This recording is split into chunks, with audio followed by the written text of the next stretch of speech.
So you want to start adventure riding. You've got that bike that you've always wanted and you're ready to hit the trails. You chuck on your favourite pair of jeans, some old work boots you had lying around, and a nice hoodie before chucking on your helmet and you're on your way. 5 minutes down the road, you're freezing your backside off because that hoodie you thought was warm is doing sweet nothing now that you're motoring along at 80 kilometers an hour. After a while, you finally hit the dirt and you can thaw yourself out.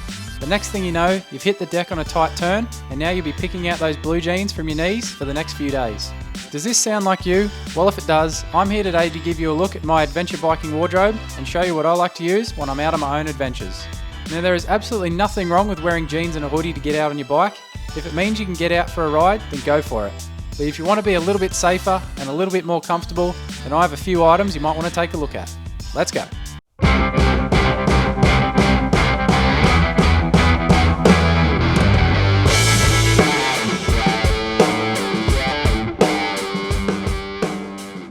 G'day everybody and welcome back to the shed, the newly renovated shed at that. Over the last few weeks I've been putting a bit of time and effort into this space. I've painted the floors, the walls, the ceilings, got some new toolboxes, just a whole bunch of new bits and pieces all around the place. So I'm really loving this space. So I figured why not come out here today and make a video for all of you regarding all of my adventure kit that you can see right here. So it's been about 4.5 years now since I started my own adventure riding journey. And in those 4.5 years, I feel like I've got a pretty good idea of what actually works out on the tracks. I definitely know what works for me in the way of riding gear, but I thought with all my experience over those years, I'd share it with you guys and show you what I wear and what I like to run out on the tracks. I figured it might help you guys out that are just starting out to find out what you need to get out on the tracks and have a good time. But even if you've been doing this for many years, guys, this video still might help you out with purchasing your next bit of adventure kit. So one quick bit of advice that I'll give you guys before I jump in and show you all of my kit here is you're going to want to probably sit down and work out a bit of a budget. This is really important for all of you who are just starting out, and you're probably going to have to purchase everything from boots, helmet, riding jacket, pants, gloves, the whole kit. So you're going to want to sit down and work out how much money you have to spend. The last thing you want to do is get out there and go and buy a really fancy jacket that costs you $1,000 and then you don't have enough money left to buy the right protective stuff for your helmet, your boots, etc. So sit down, work out a bit of a budget of how much money you have, and then work out what thing is most important to you and make sure you have enough money so you can go and kit yourself out with everything. Now with all that said, let's jump in and check out all of my adventure kit. I figure it makes more sense to start from the bottom down at the feet, work your way all the way up to the head.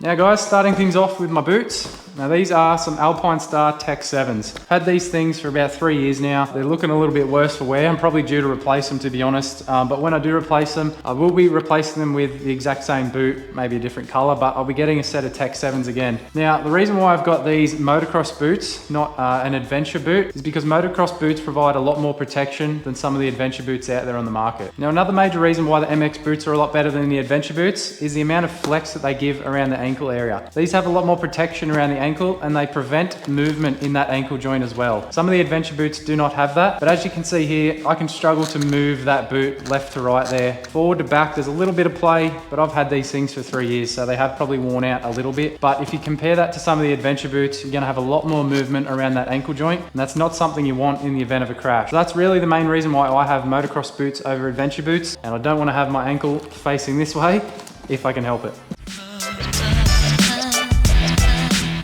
Now working our way up, guys, got some pants. You don't want to be caught pantless out there on the tracks. Your riding buddies will not appreciate that one bit. But these are a set of adventure pants. Now they're Dririder. I can't remember the exact brand. It might be RX, it says on the back there. But these were the first pants I went out and grabbed when I first got into adventure riding. Thought I needed an adventure specific pant. But these things have been great. But as you can see here, guys, plenty of features on an adventure pant. You've got all these zips here for storage, and some of them are for vents as well for those hot days. As well as around the sides here, you've got these adjustable Velcro straps for around your waist. But the main thing that you get with an adventure pant over, say, a motocross pant is these inner liners. Now I'm not going to undo them, but you can see that zip right there. Now that is an inner liner of the pant, which is a waterproof, windproof membrane. You can remove it for those hot days and get rid of it, but it is a good added feature, especially if you're on those long adventures and you get into some wet weather. You can chuck that in and keep yourself relatively dry. Now over the years, guys, I've found myself not wanting to run the adventure pants if I don't need to. I'm just not a fan of them. I don't find them as comfortable as as my motocross pants. There are a lot of added features which you don't get on the motocross pants. Obviously, like these ones go over your boot. So if you do get stuck in wet weather, you're not going to get your boots filled with water most of the time. But for most of the riding that I do, when you're doing the harder tracks, or especially up here in Queensland where things are a bit warmer, adventure pants just aren't for me. So if that sounds like you guys, a motocross pant will do just fine. If you're going to be in those warmer climates, or you plan on doing a lot of harder riding where it's going to get hot and sweaty, the motocross pant is going to do just great. Obviously, it's not going to hold the warmth on them cold days like the adventure pant will, or keep out the water and the wind. I find them a lot more comfortable, a lot more lightweight, a lot more breathable. 90% of the time when I'm out on the bike, I'm running a set of motocross pants. These ones I got here are O'Neill's. I do have a couple of other pairs inside, but I'm not going to get them all out and show you. But if this was me 4.5 years ago, starting again with my whole kit, I wouldn't even bother with the adventure pants. I'd just go straight out and grab a good set of motocross pants and run with these. Now just quickly guys, before we get into all the jackets up here, one other thing to show you, especially if you're going to be riding in a colder climate, colder areas, you're probably going to want some of these. Now most people know what these are anyway, but they're just a set of thermals, pants and a shirt as well. If I'm out riding and I know I'm going to be in those colder areas or it's winter up here, I generally have these packed in my luggage anyway. So if you don't already have a set of these at home, I'd suggest getting a set of these so you can chuck these underneath all your riding gear for when you're riding in those colder climates. Sometimes the jacket alone will not do the job, so you're going to need something a bit extra. It's nice and easy to layer these down below. They're super thin and lightweight, so you don't even notice you're wearing them half the time. But there's nothing worse than being on the bike for 8 hours a day and absolutely freezing your butt off. So go and get some of these and keep them in your kit.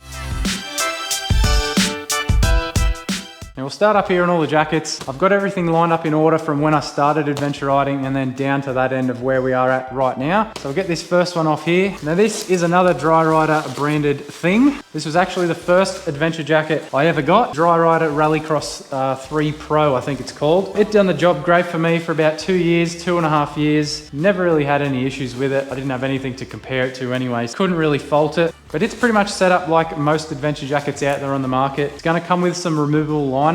Now this one has 2 removable liners in here. You've got a thermal layer to keep you warm, and then there's another one there in between as well, which is a waterproof, windproof sort of layer there. Now they all do come out. I'm not going to take them out because it is a bit of a pain to get them in and out of there, so I'll leave them in there. Now this jacket as well, like most adventure jackets, has some inbuilt armor as well on the shoulders, the elbows, and also there's a back protector as well. Now an adventure jacket like this, guys, is a great place to start out for someone who doesn't have a jacket at all, because you can cover all bases with those removable liners. You can take them all out and just run the outside of the jacket if it's a bit warmer, and then if you get cold, obviously you can throw all these layers in. You can shove them in your luggage if you're going away on a long adventure, so if you do hit some bad weather, you can put them back in and you're pretty well covered. So as I said, I ran this one for about 2 years, 2.5 years. I haven't worn it since I got another jacket, so I don't really know why I have it in the cupboard. I might have to get rid of this one, who knows, but I'll get on to the next one and show you what I upgraded to.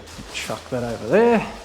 So this is the next jacket I got. After using that one for a couple of years, I decided to refresh it. It was getting a little bit worn, but I went for something pretty similar again. And as you can see, there's a reoccurring theme here with this one. It is Dririder as well. I found that Dririder was a good mid-price range for all these jackets. I didn't want to go and spend $1,000 on some of those other high-end brands that are out there. I just didn't see the value in those kind of things. So Dririder I found was a good midpoint to start with. But this jacket was a little bit better than the Rallycross one. This is a Vortex 2, I think it is, from Dririder. It does have removable liners as well, but they're not in here at the moment. But it's basically the same inside the Rallycross. You've just got the thermal liner and the waterproof, windproof one as well. But I'm not going to put them back in there to show you guys. You get the picture. But with this jacket, a little bit more advanced in the way of airflow. It's got some more vents on the front here, a lot bigger than what the Rallycross had. So on those warmer days, this one I could wear for a lot longer before I wanted to get rid of it. It's also got some vents on the back there as well, so you can get that airflow coming right through, all the way through you.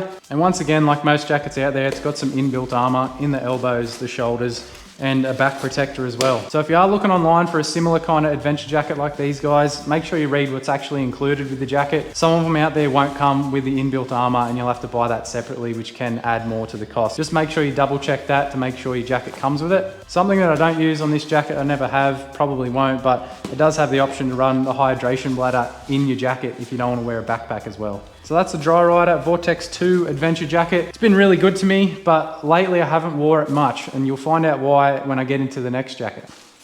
Now, just before we get to that last jacket that I got hanging up there, I've got to talk about this firstly. Now last year I obviously did the Cape York adventure, and in the planning for that a few months ahead of time, I knew I wasn't going to want to take an adventure jacket up there. It's super hot up there even in the winter time. There's not really any point taking a jacket, but I did know that I would need something on the way back home because as I got closer down to the Gold Coast it was going to get colder and colder, so I did need some kind of warmth on the way back. But for the time while I was up there, I didn't want to have a jacket and I didn't want to have it tied down onto the back of the bike bouncing around annoying me. So I went out and grabbed this. It's an AlpineStars Bionic Action version 2. Bit of a tongue twister, but pretty much it's just an armor suit that you wear underneath everything. Now the biggest issue you have with the adventure jackets and wanting to take them off when you're out there on a ride and it gets too hot is you lose the armor that's inbuilt to it. So if you do come off without it, you're not protected at all. Plus tying it on the back of your bike, it's going to be bouncing around, flopping around, and it's just annoying. I figured with buying this armor suit, I could put this on, chuck a jersey over the top and just ride with that the whole way. And then all I had to do was chuck in some kind of jumper, puffer jacket style thing in my luggage. So when I did hit those colder areas, I could chuck that on and keep a bit of warmth. But now since running this, the first time I wore it was to Fraser Island, which was a couple of months before the Cape York adventure. So I got to test it out there. But since wearing this, I have not worn one of my previous adventure jackets again. I've found that this setup works best for me and it's really what I like to wear now. So as you can see on this suit, there's a lot more protection going on than in just your adventure jacket. The back protector's a lot bigger and a lot thicker. You've got the shoulders again, you've got the elbow protectors and chest guard as well, but all of it's a lot more solid and more protective than what you're going to get in the adventure jackets. If you're just starting out adventure riding, I probably wouldn't suggest going and getting one of these to start out your kit. Probably just get one of the general jackets to start off with. But in the end, I've found that this really works for me. And then I just chuck a jersey over the top and go from there. So I'll chuck this down. So this right here, guys, a lot of you are going to know what it is anyway, but it's just a motocross jersey. But if you're just starting out, you're going to want to wear something underneath all of your adventure jackets anyway. You're not going to have no shirt on, so you need something. And from experience, I've found wearing anything like this, it's just cotton based, it's going to get a lot hot and sweaty and gross a lot quicker than a motocross jersey like this that's more breathable. Any other shirt that's sort of breathable is going to be better. Motocross jerseys do the job just fine. This one here is from DIRTFARE. Shout out again to those guys for supporting me. I've got a bunch of their jerseys inside, which I absolutely love. But if you can, guys, go and get yourself some kind of breathable shirt to wear underneath all your adventure stuff. Going to make you feel a lot more comfortable throughout those long days. Now finally, this last jacket up here, which is what I took on the high country adventure recently, and I think I'll be wearing this one most of the time going forward. As I said, wearing that AlpineStars armor underneath with a jersey on top and any other jackets I need to keep some warmth in. But this will be the final layer. And this right here is a Fox Ranger off-road jacket. This thing's bloody awesome. It's pretty much just a soft shell jacket really, but keeps the wind out, keeps the water out, and it's super lightweight and comfortable. Now down in the high country, we had to plan for all conditions. It could be 30 degrees one day and then the next day could be cold and foggy. You just never know down there. It can change in an instant. So this thing really helped me out. The sleeves come off this and you can run it as a vest as well. So on those days where it was a little bit too warm to have the whole thing on, but it wasn't quite cool enough to have the whole jacket off just yet, take the sleeves off, chuck them in your luggage and you just run a vest. So I really love this setup now with having the armor underneath and then just having separate layers. They're not all tied in together like those adventure jackets I showed you earlier, where they're all zipped together and velcroed together. It's just a bit of a pain to pull those layers out. So instead, I really like to have that armor underneath, jersey on top, and then if it is really cold, I can throw a puffer jacket or a hoodie or whatever I want over that, and then I put this final layer over the top to really keep that wind out and any rain if it does get wet. Okay, Fox Ranger off-road jacket. Really love this thing, and that'll probably be my #1 worn jacket on any rides that I go on now. So if any of you that are actually interested in getting any of this stuff that I have here, not that I'm affiliated with any of these companies or brands right here, but I will try and find some links to them online so you can jump over and check them out if you want to get yourself some.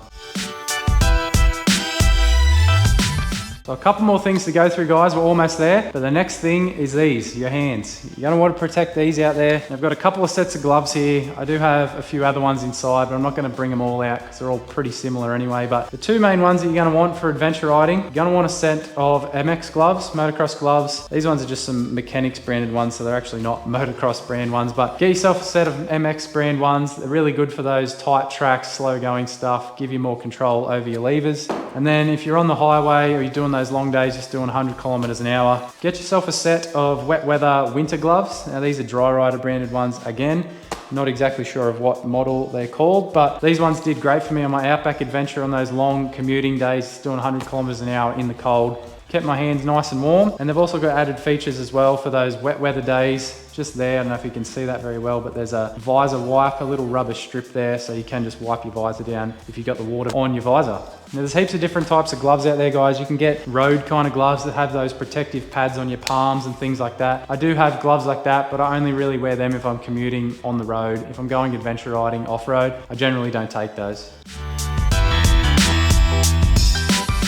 Now lastly guys, probably the most important thing, you gotta protect your head. Now, this is the helmet that I've been running for years now. Just like my boots, I've had this a little while, it's getting a bit worn. I'm probably due for a replacement, but when I do get a new one, I'm gonna get one that's exactly the same as this. Now going back to the start of the video where I said to sit down and work out a bit of a budget and how much money you've got to spend on everything. This right here, if it was me doing the list, would be at the top of that list. The helmet's probably the most important thing of this whole kit. I'd want my head well protected. I can get away with some cheaper pants, a shirt, gloves, save a bit of money there, but you don't want to skimp on the helmet. But yeah, there's a whole different range of adventure helmets out there that are going to be very similar to this, if not better. So make sure you get yourself a good one. But a few little things that I've done to the helmet to make it a bit better for me. The main one is the visor right here. Most of your helmets are going to come with a clear visor. Now I straight away switched that out here for this one, which looks clear at the moment, but it's actually a transition lens. Now if you don't know what a transition lens is, guys, it pretty much means you can just wear this one all the way around day and night. If you have a clear one in this and you head out on a day ride, probably going to have to put some sunnies on underneath to stop that glare from the sun. And then at night, if you have a tinted visor on instead, you get to the night rides and you can't really see as well. So the transition lens just changes throughout the day. The sunlight's on it, it'll go darker, so you don't need to wear sunnies under there. And then at night time, it'll go clear like this when it's cooler and you can see through it better. I pretty much do that on all of my helmets that I get now on the road. I don't want to muck around with clear and tinted visors, so I just chuck a transition one on there and be done with it. Now the other thing I like to do on my adventure helmets, I don't know if all of them out there work like this, but the Bell MX9 works for me like this, but that is a set of goggles underneath. On those cooler winter rides, especially in the morning when it's nice and foggy, I found my visor fogging up a lot. Now I put that down to me running a camera here on the chin most of the time. Having the GoPro set up on here blocks this vent and the air getting through, so I think that's why my visor would just fog up a lot of the time. So to avoid that, I went and got a set of goggles that fits nice in this helmet, and I just run them underneath all the time. So as I'm riding along the highway, I can have that down doing 100 kilometers an hour. I turn off, get onto a tougher dirt track, slow going, breathing heavy, starting to fog up. I just flick this up and then all the air comes in here around the goggles. I can see perfectly fine. And it's even better on those hot days when you're on the highway, it's fine. You've got the air flowing through you. You can have this down. But again, as you turn off, get onto the slow going, harder stuff, get these goggles out, airflow gets through, keep your head nice and cool. So that's it, guys. That is everything in my adventure kit, everything that I've had over the years up until now. As I said, I've changed things over the last 4.5 years, starting out with those typical adventure jackets with all those liners in them. But I find now that I don't really like those ones, and I just want to have separate layers with the armor underneath, so I can remove that jacket and just run the armor and a jersey if I need to. Now, there's a whole range of stuff out there for adventure riding. You could spend a lot more money than what I have to kit yourself out. You could probably do it for a lot less money as well. Will it be as high quality and as protective?